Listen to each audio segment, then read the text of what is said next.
I can do all things through Christ who gives me strength. I'm a grateful believer in Jesus, and I struggle with alcohol. My name is Jennifer. Hello, Forever Family. This testimony is about a fall from grace and redemption. I was born to Bud and Janet Carter in 1962. I had two half-brothers, a half-sister, and a brother from both my parents. I was the baby of the family. I grew up with alcoholic parents. My parents got divorced when I was 11. My brother, Jeff, and I were grateful. My mom had met a millionaire named Jerry. She was absent from my life from then on. I began to feel lonely, sad, rejected, and not loved by my mother. By the time I was 15, they had bought a tavern in Florence called Jerry's Place. My mom moved to the coast and left my brother and I home in the house we grew up in. She came home weekly and brought groceries for us. My brother drove me to school until I had a car when I turned 16. My brother and I had parties every weekend at our house, so drinking became the normal. I started smoking weed when I was in junior high. I went to high school, but just to pick up my friends to get high and drunk. My mother was not there to guide me or correct my behavior or even really care about what I was doing. My mother's absence made me feel abandoned and like I really didn't matter to her. When I was 16, I met a man named Jody at a party. He soon moved in with my brother and I. By the time I turned 17, I got pregnant, and after talking with my mom and Jody's mom, we decided to get married on December 2nd, 1979. 2 weeks before the wedding, I miscarried the baby. We still got married. We started using and selling coke, drinking all the time. Jody's dad lived in San Antonio, Texas, and in 1980, we decided to get away from the coke dealer and start a new life. It was there that our relationship became tumultuous. We began fighting all the time, and it was usually because of drinking. In 1981, I got pregnant with my first child, Corey. Finally, I would have someone who would love me unconditionally. I had spent what I thought was a lifetime of feeling unloved, unworthy, and unwanted. He was such a blessing, and he became the love of my life. I was not using or drinking, so I took him to church, but I got pregnant again when Corey was 4 months old. We left San Antonio and moved to Alaska. So we moved with Jody's mom and stepdad for the summer, and I came back to Eugene to have my baby girl, Jamie. Now I have two kids who are 15 months apart. I was only 22. You can imagine how busy I was. When the kids were little, I started using meth. It gave me the energy I thought I needed to take care of a house, two kids, and my husband. But I started lying about using. And since Jody started spending more time in the bars, I ended up looking after the kids myself. Our addictions just clashed. We were fighting. It was physical and verbal. I started feeling alone, unloved, and a failure in my marriage. My brother Jeff contracted the AIDS virus in 1989. He became so depressed that he committed suicide by jumping off the Overpark in Eugene. It was the first of many deaths that I would experience in my family. I got high to deal with the emotions that I was experiencing. It seems to me that my mother believed she had lost her favorite child, and now she was just left with me. My oldest brother died from a heroin overdose in 1995. He was my protector for many years. I was devastated, and I got high before his funeral. My dad was an alcoholic, and I still tried to be his baby girl. I was the only kid who sent him birthday cards over the years, but he was verbally abusive to me. I felt unloved, unwanted, and rejected every time I was around him. He finally died in 1996, and I got high with a family friend at his funeral. My stepdad also died in 1996, leaving my mother on her own without her millionaire lifestyle. She was angry and alone. My sister died from complications of her addiction. I wasn't close to her at all, but I'm sure I was high when I got the news. Jody and I got divorced for the first time in 1994. And in 1996, I met a man that made me feel protected for the first time in my life. He cared about me and my kids without hesitation. His name was Joe. I got pregnant with my daughter, Danny, and I soon learned that Joe was stealing from my mother's tavern. And when I decided to leave him, he threatened to kill me and my unborn child. So I got a restraining order on him and told him that the baby wasn't his. Danny was born in 1997, and then I got back together with Jody, and in 1998, we got remarried. It didn't last very long, so I was on my own again. We got divorced the second time in 2014. My mother died in 2005 tragically. I was sad, hurt, and angry that she left me alone to face life without anyone. My whole family was gone. But emotionally, she left me long ago. I stayed high for the next 2 years.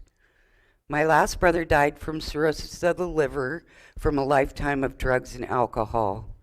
The truth is, my whole family was addicted to some form of substance, whether drugs or alcohol. And each time I lost someone, instead of feeling the pain of their death, I got high every single time. After my mom died, I started selling dope. In the end, I was caught, and I was placed at Willamette Family Treatment while I was waiting for my charges. I had used meth for 28 years.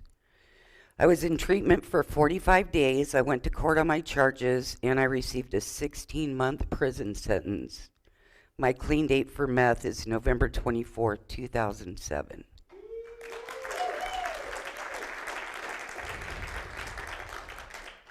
I had never set foot in a jail before, yet now I found myself imprisoned. I was alone and terrified. This is where Jesus found me. I started doing a Bible study with some women, reading my Bible from cover to cover, hanging out with Christian people, and going to church services. I was finding hope in a hopeless place. When I got out, I started going to Celebrate Recovery at New Life Church. It was not long before Pastor William noticed something in me that I did not. He asked me to be his co-ministry leader after I'd finished a 12-step study. I had no idea how to do this, and I only wanted to lead from the back. But God had other plans for me. I went through a 12-week leadership training program. I started leading the women's small groups, doing the lessons on stage, praying for others. I became the training coach for leaders in the ministry. I led the women's step study group 7 times. My life changed, and I had a new life. Pastor William and I started a nonprofit called Life Leak Recovery. We started a thrift store, which I managed. We opened 2 recovery houses, and I lived in and managed the Grace House. Pastor William managed the men's house, and when the clients couldn't afford to pay their rent, they would volunteer at the thrift store to offset the cost of their rent. At the time, I was leading a CR, managing a thrift store, the volunteers, and the recovery house. I was helping women with their DHS cases, helping them get their children back into their custody. I was really living recovery for 7 years. Burnout was on the way big time because I did not take time for self-care. I was busy taking care of others as well as my daughter, Danny, who lived with me in the recovery house. I worked so hard to get her back from DHS when she was in 8th grade and she was now in high school. Whew. I had reconnected with a man I went to high school with named Rusty. We started seeing each other, and I was in love for the first time in 8 years. And when I say love, it was the kind of love that gave me butterflies in my stomach every time he called or I saw him. Soon we were in sexual sin. A few people tried to restore me gently, but I didn't listen. I decided to quit the ministry, the job, and the recovery house. I left God and my forever family. I took one of the clients with me and we got a house together. I got a new job and eventually moved into upper management. They saw something in me that I did not see in myself. Rusty and I were together for 7 months when he went on a fishing trip with his cousin on the Snake River in Idaho. He died from an aneurysm. He called me 15 minutes before his death, mentioning severe headaches during the trip. He told me that when he got back home, he wanted to go to the courthouse with our families and get married. You cannot believe how devastated I was. I blamed God, telling him how unfair he was to take another person that I loved away from me. In my grief, I returned to my old coping mechanism, only this time it was alcohol. I started going to a bar where I knew the bartender. I had never been in a bar alone before, but since I'd known this guy for 25 years, I felt safe there. It was like a Cheers bar where eventually everyone knew my name. I had new friends now, and I started drinking every day after work. Eventually, I went back to Jody. He's the only husband I've ever known, and even though we've been married and divorced twice, we are family.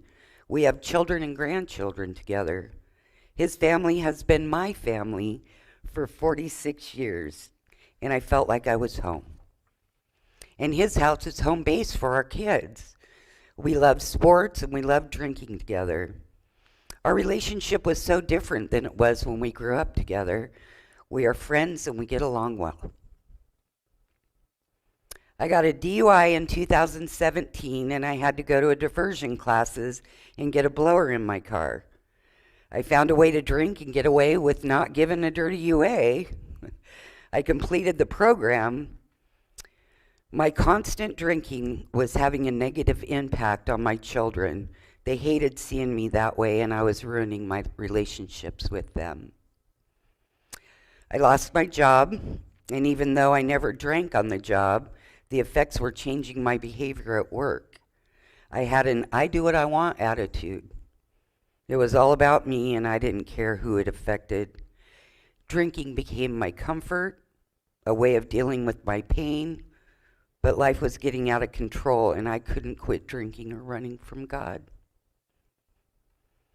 My lowest point was when I was in a bar at 8 o'clock in the morning, before work, with a drink in my hand, when in walks Jody.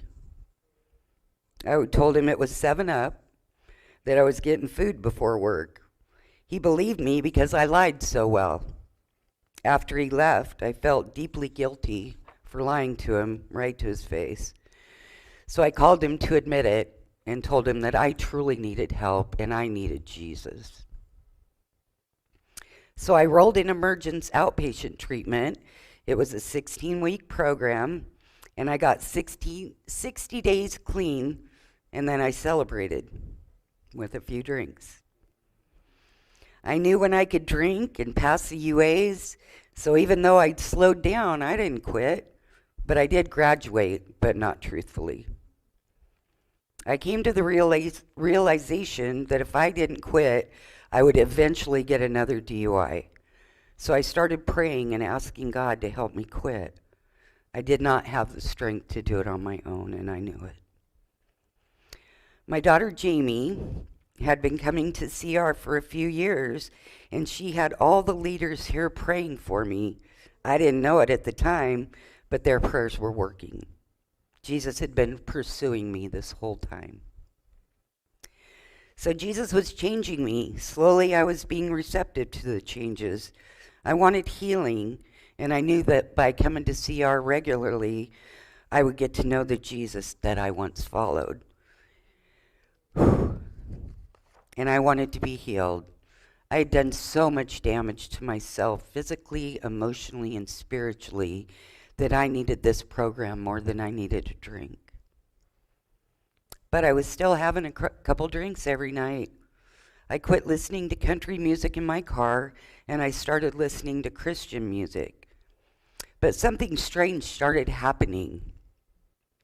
When I drove to the bar, this song came on the radio. It was Holy Water. And one of the lyrics that stood out to me was, I don't want to abuse your grace. God, I need it every day. It's the only thing that ever really makes me want to change. And I don't know why this song played every time I was driving to the bar. It was crazy. But something was stirring in my heart, that I knew for sure. So I decided to join a step study group. Step 3 was a turning point for me. We made a decision to turn our lives over to the care of God. Principle 3 is consciously choose to commit all my life to Christ's care and control. I had already surrendered, but I needed to make the decision to stop drinking. I didn't want to keep living the way I was. So God began his work, and I got out of the way. He met me where I was, and on December 31st, 2025, I quit drinking.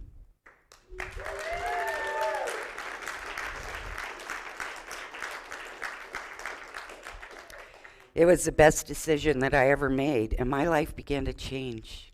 I was excited for the first time in 10 years, and I knew healing was beginning. I had to look at all the wreckages that I created in my life and be willing to make amends for my part in it. I'm not going to tell you it was easy, but it was so worth it. I no longer had to lie to people about my drinking or to make myself look better. I could be honest. It was something I have to practice still every day because lying had become a habit and I needed to break that habit. It is impossible to lie with the Holy Spirit convicting me every single time. So I got to make amends to the people I love. I'm now repairing those relationships that were broken. My relationship with my youngest daughter is healing slowly. She can now trust me, and I get to be part of my grandson's life.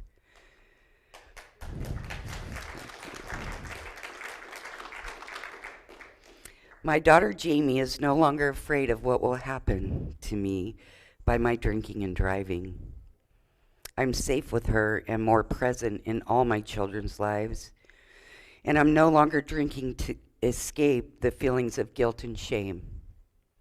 I give God priority in my life. I surrender my will and my life to him every morning before I start my day. I read his word and I apply it to my life on a daily basis. My prayer life has increased.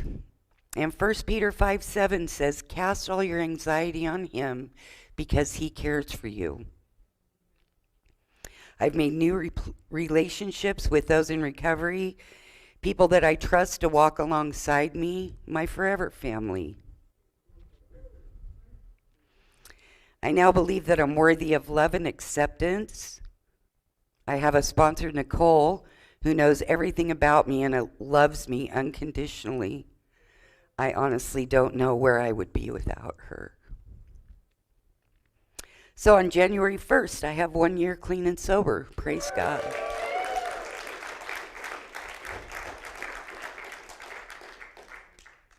It doesn't matter how far you've fallen. Jesus will welcome you with open arms.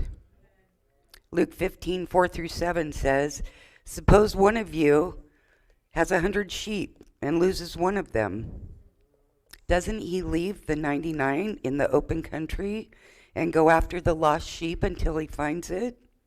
And when he finds it, he joyfully puts it on his shoulders and goes home. Then he calls his friends and neighbors together and says, rejoice with me. I have found my lost sheep. I tell you that in the same way, there will be more rejoicing in heaven over one sinner who repents than over the 99 righteous persons who don't need to repent. Luke 19:10, for the Son of Man came to seek and to save the lost. You see, I was the lost sheep that Jesus was looking for. He will find you too if you're lost. It's not too late. So I'm in leadership training and sharing this good news with others. I'm going to become a sponsor and help other women find recovery and learn how to love themselves as I have learned. Please, if you're struggling, feeling unloved and unworthy, reach out, and CR will help you find the healing that you so deserve. This is a safe community that will share in your struggles and love you right on through them. God bless you, and thank you for letting me share.